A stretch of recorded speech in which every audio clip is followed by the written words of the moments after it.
என் அன்பு குழந்தையே, நீ கேட்ட வரங்களை உனக்கு அள்ளிக் கொடுக்கவே உன் தாயானவள் இன்று உன்னைத் தேடி வந்திருக்கின்றேன்.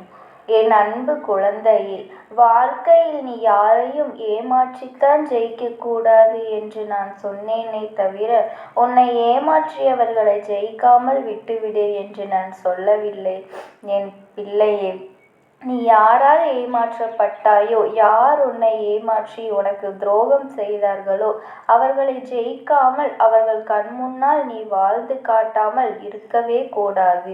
என் தங்கமே, அவர்கள் கண்முன்னால் உயர்வான, சிறப்பான, சந்தோஷம் நிறைந்த வாழ்க்கையை சிரித்து கொண்டே நீ வாழ்ந்து காட்டித்தான் ஆக வேண்டும். அதுதான் நீ எதிர்பார்த்ததை உன்னுடைய கைகளில் நான் கொடுக்கப் போகின்ற ஒரு வரமாக நீ கருத வேண்டும். நான் முழுவதுமாக சொல்லி முடிப்பதை கேட்டு முடித்த பிறகு உன்னுடைய மனதில் ஒரு தெளிவு பிறக்கும். யாரிடம் எப்படி பழக வேண்டும் என்று தெரிந்து கொண்டு பழகினாலே பல ஏமாற்றங்களை தவிர்த்து விடலாம் அல்லவா? யார் மீதும் நீ அதிக நம்பிக்கை வைக்க வேண்டாம் என் தங்கமே. நம்ம அம்மா இப்படி சொல்கிறாள் என்று நினைக்காதே. எல்லாம் மாறிவிட்டதே. கலியுக காலமான இதில் யாரை எதற்காக எப்போது நம்பலாம் என்று சொல்ல முடியாத அளவிற்கு எல்லோரும் சூழ்நிலை கைதியாக, சுயநலவாதியாக மாறிவிட்டார்கள். அப்படியே நீ மனிதர்களுடன் பழகக்கூடிய சூழ்நிலை வந்தாலும் நீ அவர்களோடு பக்குவத்தோடு பழக வேண்டும். உன்னுடைய நம்பிக்கைக்கு அவர்கள் தகுதியானவர்களா என்பதை பார்த்துவிட்டு அதன் பிறகு பழகு. ஏனென்றால் பேசாமல் பழகாமல் இருக்க முடியாதுதான். எல்லோரிடமும் நித்தமும் பேசித்தான் ஆக வேண்டும். எல்லோரது முகங்களையும் பார்த்துத்தான் ஆக வேண்டும். ஒருவருக்கொருவர் சார்ந்து இருப்பது போலத்தானே மனித வாழ்க்கை இருக்கின்றது.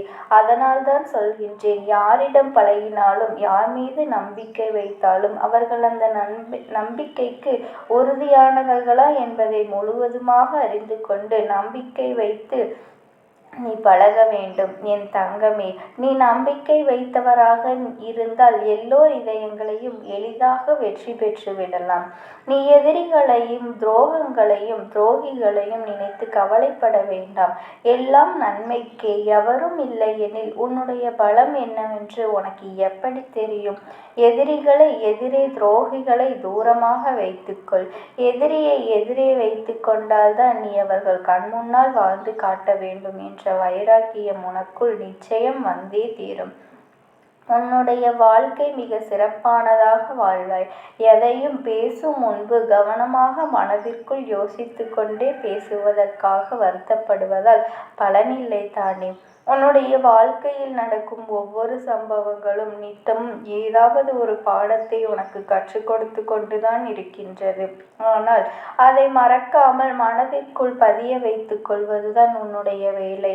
தவறுகளை ஒப்புக்கொண்டு தைரியமும் அதை திருத்திக் கொள்ளும் பலமும் தான் உன்னுடைய உண்மையான வெற்றிக்கான வழி என்பதை மனதிற்குள் வைத்து கொண்டு எப்போது நீ தவறு செய்தாலும் அதை மாற்றிக்கொள்ள முயற்சி செய். எல்லோருக்கும் எல்லாமே கிடைக்கும் என்று எதுவும் எழுதப்படவில்லை. எப்படி எல்லோருக்குமே எல்லாவற்றையும் கொடுக்க முடியவில்லை என்றால் அவர்களை விட்டு விலகி இருக்க ஒருபோதும் வேண்டுமே தவிர ஒருபோதும் அவர்களுக்கு கெடுதல் செய்ய நினைக்காதே. வாழ்க்கை பயணத்தில் நித்தமும் சிறப்பாக கற்றுக்கொண்டு அடுத்தடுத்து உன்னுடைய வாழ்க்கையை மேலெடுத்து செல்ல பழகி உனக்கு மிக நெருக்கமானவர்களுக்கு மட்டும்தானே உன்னை பற்றி தெரியும். என் அன்பு குழந்தையே, கவனமாக கேள். உனக்கு மிக நெருக்கமானவர்களுக்கு மட்டும்தானே உன்னை பற்றி தெரியும். உன்னை எங்கே அடித்தால் வலிக்கும், உன்னுடைய பலவீனம் என்ன என்று அவர்களுக்குத்தான் தெரியும். ஆகையால் நெருக்கமாக இருக்கும் மனிதர்களோடு மிகவும் கவனமாக பழகு. எல்லாவற்றையும் எல்லோரிடத்திலும் சொல்ல வேண்டாம். எப்பொழுதுமே தினமும் காலையில் வந்து பிரகாசித்து கொண்டே இருப்பதற்கு இந்த வாழ்க்கை நிலவை போன்றது தான். அதில் வளர்பிறையும் இருக்கும், தேய்பிறையும் இருக்கும். ஒரு நாள் அஸ்தமித்து போகும். எல்லாவற்றையும் கடந்து அனுபவித்து வாழ்ந்துதானே ஆக வேண்டும். பேசுவதைப் போல ஒரு திறமை என்றால் பேசாமல் இருப்பது பெரிய திறமை என்று உனக்கு தெரியுமா? எப்போதும் பேசிக்கொண்டே இருப்பதை விட ஒரு நாள் பேசாமல் தான் இருந்து பாரேன். பல அற்புதங்கள் உன்னுடைய கண்முன்னே நிகழ்வதை உன்னால் உணர முடியும். உன்னுடைய எண்ணத்தை தினம் தினம் கவனிக்கப் பழகு. தினம் தினம் உன்னுடைய மனதில் எழும் உயரிய சிந்தனைகளையும் தனித்துவமான எண்ணங்களையும் செயலாற்ற முடியுமா என்று யோசனை செய்.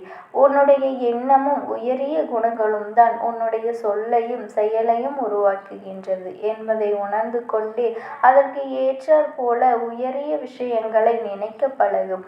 உயரிய விஷயங்கள் இருக்கும். என் அன்பு குழந்தையே, உனக்கான நல்லதை சொல்வதற்காகவும் உன்னுடைய வாழ்க்கையில் உனக்கான தேடுதலை நிறைவேற்றி கொடுத்து உனக்கான நல்லதை செய்வதற்காகவுமே இன்று உன்னை தேடி வந்திருக்கிறேன்.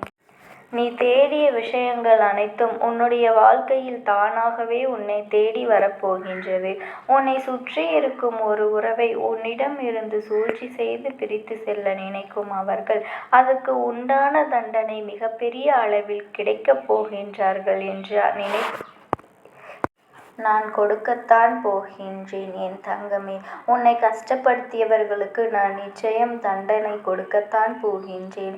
யார் உன்னை எந்த அளவில் வேதனைப்படுத்தினாலும் சரி, அதற்கு உண்டான தண்டனையும் அதற்கு உண்டான பரிசையும் பெறத்தான் போகின்றார்கள். உன்னை கஷ்டப்படுத்துபவர்களை நான் சும்மா விட்டுவிட மாட்டேன் என் செல்லமே. மனம் நொந்து வருத்தத்தோடு வேதனையோடு என்னுடைய வாழ்க்கை ஏன் இப்படி இருக்கின்றது, நான் வாழ்வின் முன்னேற்றம் அடைய மாட்டேனா, என்னை 4 பேர் மதிக்கும்படி என்னுடைய வாழ்க்கை உயராத கஷ்டமும் துன்பமும் இப்போது என்னுடைய வாழ்க்கை முடிவுக்கு வரும். என்னால் இந்த பிரச்சனைகளை சமாளிக்கவும் முடியவில்லை. யார் எனக்கு உதவி செய்வார்கள் என மன வருத்தத்தோடு இருக்கும் உன்னை பார்ப்பதற்கு நான் பலமுறை வந்து போகின்றேன். ஆனால் நீ மன வருத்தத்தோடு இருப்பதாலும் கலங்கிய கண்களோடு இருப்பதாலும் அந்த கண்ணீரே நான் வருவதை உனக்கு மறைத்து காட்டி விடுகின்றது. முதலில் கண்ணீரை துடைத்து விட்டேன். வருத்தப்படுவதை நிறுத்திவிட்டு வாழ்க்கையை வாழ ஆரம்பி. வந்தது போனது எதுவாக இருந்தாலும் நீ கவலைப்பட வேண்டாம். இருப்பதையும் பத்திரமாக பார்த்து கொண்டு என் செல்லமை. சோம்பேறித்தனமாகவும் விளையாட்டாகவும் இருந்து விட்டேன்.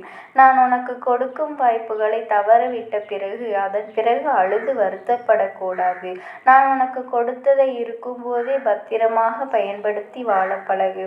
உனக்கு சொந்தமான பொருளை ஒருவர் அநியாயமாக தட்டி பறித்து சென்றாலும் அது உறவாக இருந்தாலும் சரி, பொருளாக இருந்தாலும் சரி, அப்பொருட்கள் வெகு நாட்கள் அவர்களிடம் இருக்காது என் செல்லமே.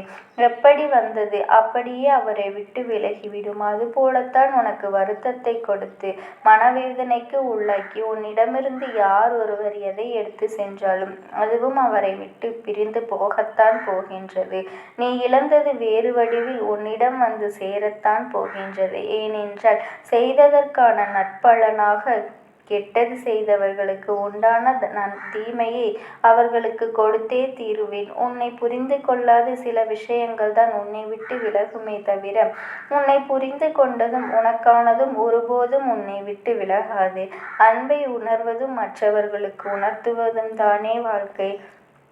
எப்போதும் அன்பை பெறுவதற்கு தயாராகவே இரு. அமைதியை தேடாதே. நீ அமைதியாக மாறிவிட்டால் எல்லாமே உனக்கான நிம்மதி நிறைந்த. தவறு செய்யும் போது மட்டும் யாரிடமும் ஆலோசனை கேட்காதே. உன்னுடைய தூய நண்பன் போலவும் இன்பம் என்பது உனக்கு விரோதி போலவும் இப்போது உன்னிடம் இருந்து தூரமாகவே இருக்கின்றது. என் அன்பு குழந்தையே, இந்த தாயானவளின் ஆசீர்வாதம் உனக்கு எப்பொழுதும் கிடைக்கும். நீ எதற்காகவும் வருத்தப்பட்டு கொண்டிருக்காதே. ஓம் சக்தி. ஓம் ஆதிபரா சக்தி.